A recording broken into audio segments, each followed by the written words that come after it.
Pria kaya dan gadis piscok. Pertemuan tak terduga.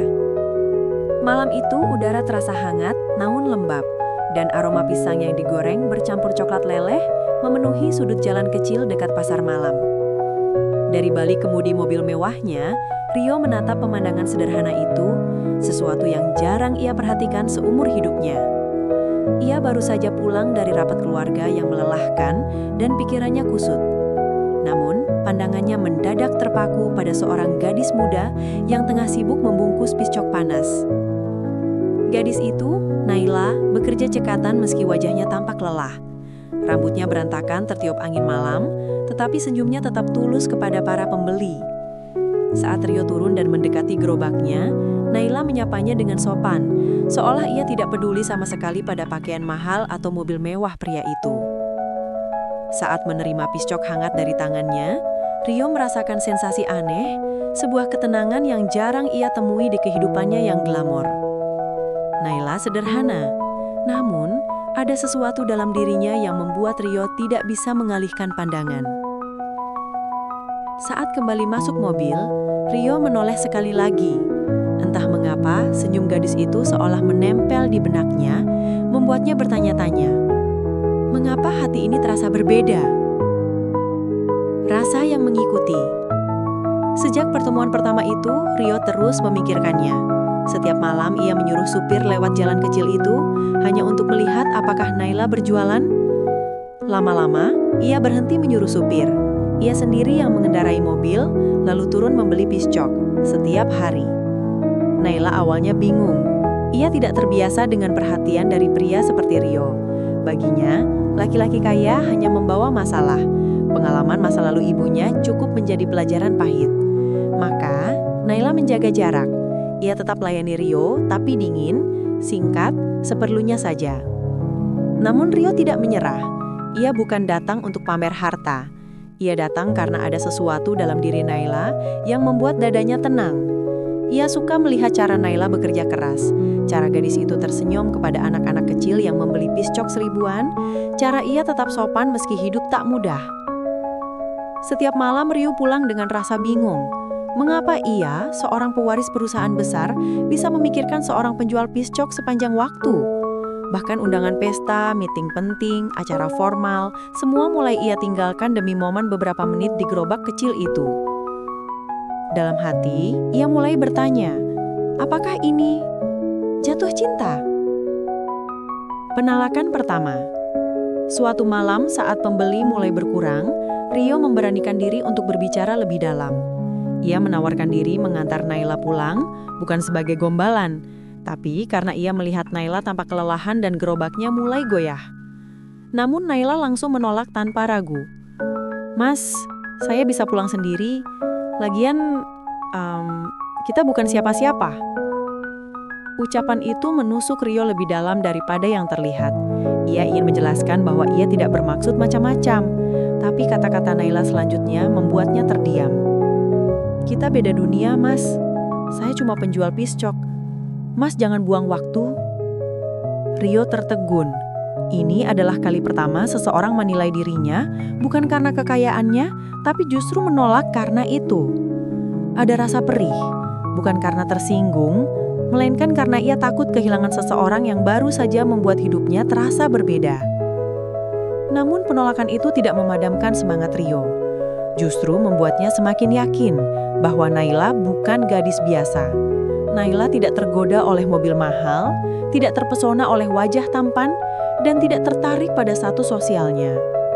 Saat malam itu berakhir, Rio menatap jalan pulang dengan tekad baru. Ia harus menemukan cara mendekati Naila tanpa membuat gadis itu merasa terancam atau direndahkan. Kejar yang tak mudah. Setelah penolakan itu, Rio sadar bahwa mendekati Naila bukan hal yang mudah. Ia mulai mengurangi intensitasnya, tidak lagi datang terlalu lama agar Naila tidak risih. Ia hanya membeli piscok, mengucapkan terima kasih, lalu pergi. Namun diam-diam, ia tetap memperhatikan keadaan Naila. Suatu malam, Rio melihat lampu gerobak piscok Naila hampir padam. Kabelnya rusak dan Naila terlihat kesulitan memperbaikinya. Tanpa diberitahu, Rio datang keesokan malam dengan membawa teknisi kecil yang ia bayar untuk memperbaiki lampu itu.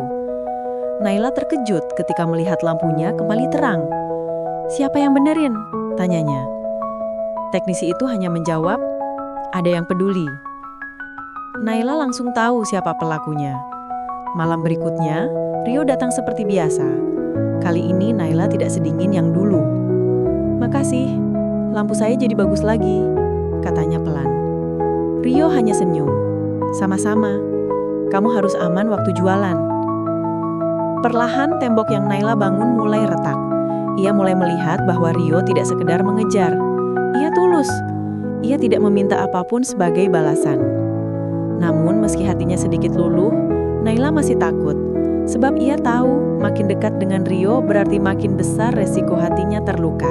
Luka masa lalu. Suatu malam, hujan turun deras. Jalanan sepi dan Naila tetap berjualan meski basah. Rio datang membawa payung dan memaksa Naila berteduh sebentar. Di bawah atap kecil itu, untuk pertama kalinya, Naila membuka sedikit kisah hidupnya. Ia bercerita bagaimana ayahnya pergi meninggalkan keluarga demi wanita kaya.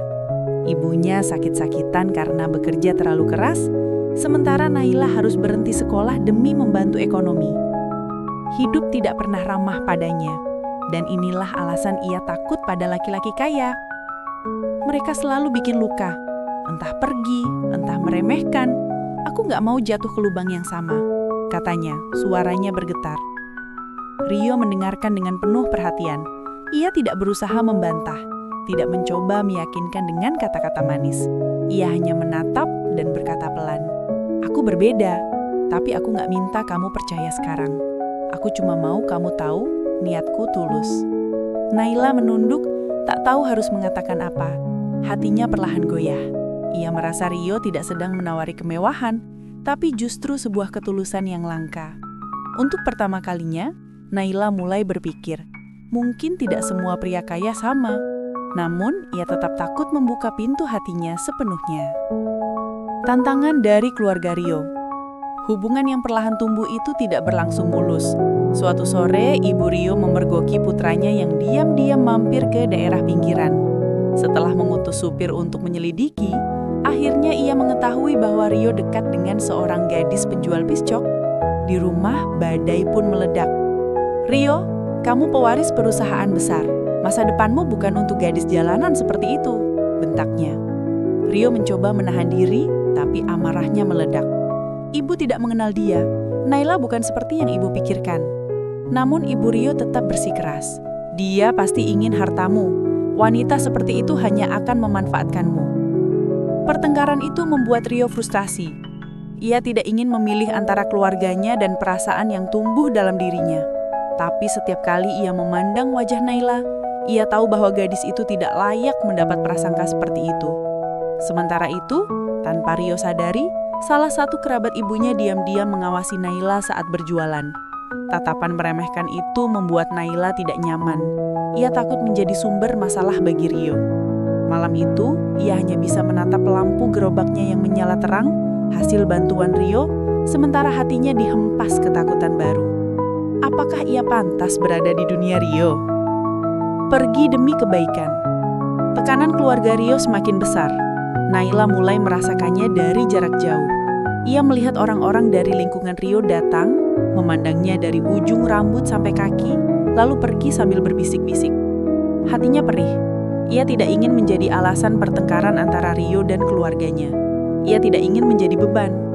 Malam itu, setelah Rio pulang, Naila duduk lama di samping gerobaknya yang mulai tutup. Ia menatap tangan-tangannya yang lelah, memikirkan ibunya yang sakit-sakitan, memikirkan masa lalunya yang pahit. Ia tahu cinta dengan pria seperti Rio hanya akan membawa lebih banyak luka daripada bahagia. Akhirnya, dengan berat hati, ia mengambil keputusan. Keesokan harinya Naila tidak datang ke tempat biasa. Gerobak itu hilang, tidak ada jejak, hanya tanah kosong. Rio datang seperti biasa, lalu panik. Ia menunggu berjam-jam, bertanya ke pedagang lain, menyusuri sekitar, namun tidak ada yang tahu kemana Naila pergi. Hari-hari berikutnya, Rio mencari ke seluruh penjuru kota. Ia bahkan menyuruh orang menyelidiki, tapi hasilnya tetap sama. kosong.